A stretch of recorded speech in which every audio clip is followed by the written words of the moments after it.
Halo teman-temanku semuanya, selamat malam. Apa kabar teman-teman? Mudah-mudahan teman-teman semua sehat ya. Teman-teman, saya akan bahas mengenai pemerintahan negeri Indonesia ini teman-teman ya. Jadi saya berpuluh-puluh tahun pengalaman di lapangan ya, di segala lini ya teman-teman. Karena saya praktisi waktu muda teman-teman ya. Praktisi di dunia usaha, terus banyak link teman-teman di birokrat ya, di birokrasi. Jadi saya apa yang namanya eksekutif, legislatif, yudikatif itu cara kerjanya itu apa, di lapangannya seperti apa ya. Terus di dunia apa namanya birokrat, pecahan-pecahannya ya, di bawahnya sampai seperti apa, cara pelayanannya seperti apa ya teman-teman. Karena dulu saya mudanya aktif sekali ya, langsung bersentuhan dengan uh, dunia lapangan ya, sebagai praktisi. Nah, selama berpuluh-puluh tahun teman-teman, Indonesia tidak lebih baik ya. Jadi korupsi merajalela. Korupsi merajalela teman-teman. Saya mau menyoroti tentang bagaimana cara membereskan Indonesia ini menjadi negara maju, menjadi negara yang nyaman, aman ya. Salah satu yang harus ditindak tegas adalah koruptor ya, atau korupsi. Ya, korupsi di Indonesia harus dihilangkan teman-teman. Walaupun nggak sebersih banget harus dihilangkan. Dengan cara apa ya? Sikat tanpa peduli, tanpa pandang bulu. Ya, harus disikat. Itu korupsi ya teman-teman. Karena korupsi di Indonesia itu udah mendarah daging. Ya, kalau orang lapangan yang segala lini sudah pernah mengalami apa namanya meneliti ya kehidupan birokrasi di negeri ini, pasti paham maksud saya. Di segala lini negeri ini ada mental-mental koruptornya, atau mental korupsinya. Yang kecil, yang sedang, yang besar, besar.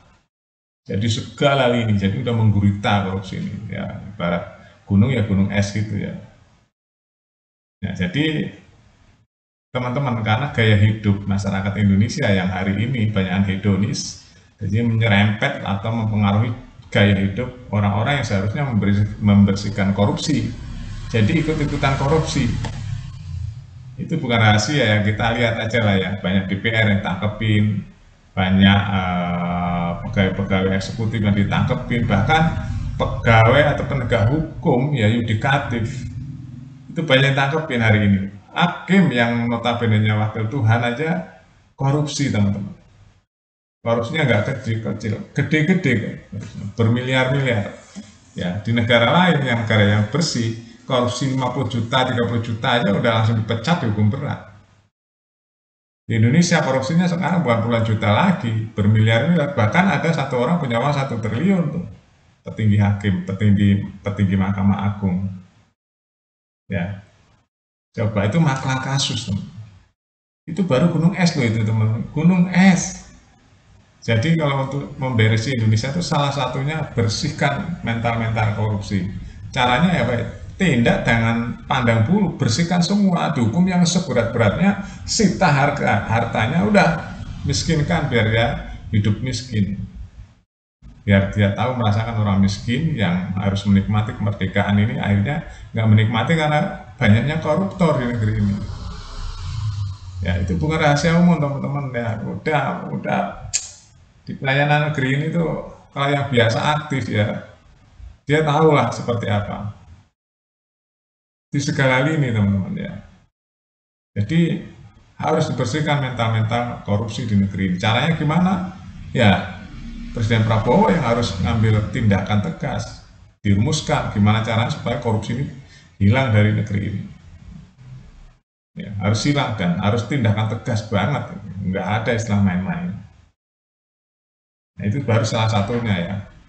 Karena korupsi di mana-mana teman-teman ya, di mana-mana, yang kecil, yang sedang, yang besar itu selalu ada di negeri ini, menggurita sekali. Kadang-kadang sampai gimana ya, sudah mendarah daging.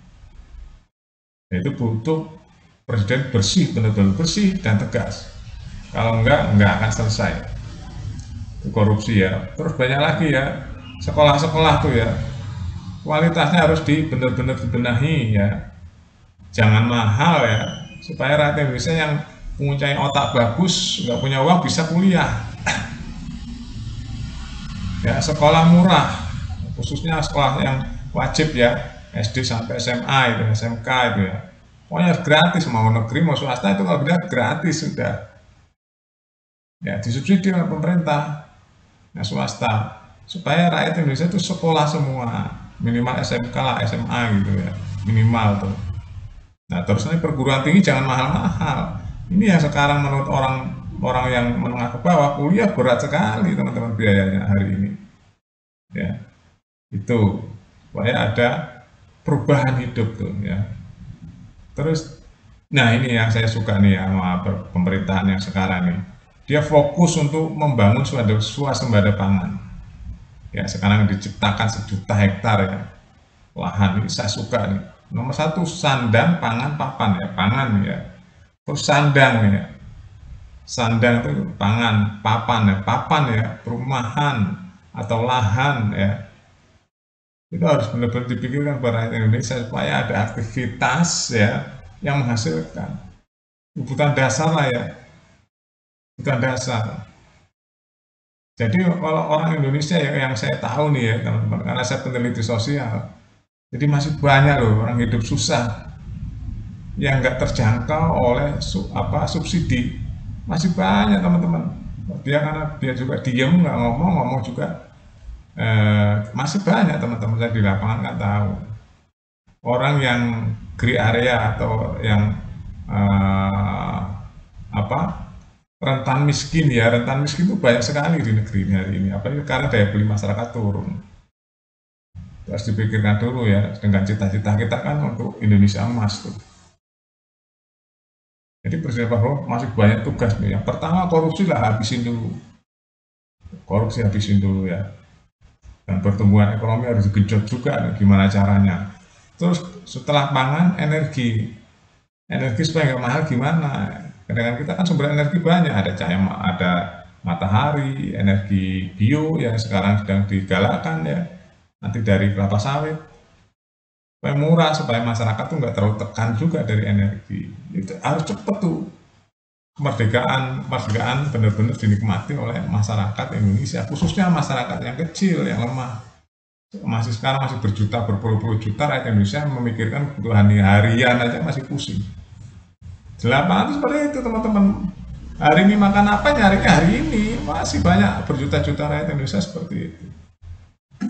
Tugas pemerintah yang berat sekali hari ini. Niat Pak Prabowo itu bagus ya, tinggal harus didukung dengan suprasistemnya ini ya, dengan semua sistem ya, mau di dalam mau di luar sistem semua harus mendukung.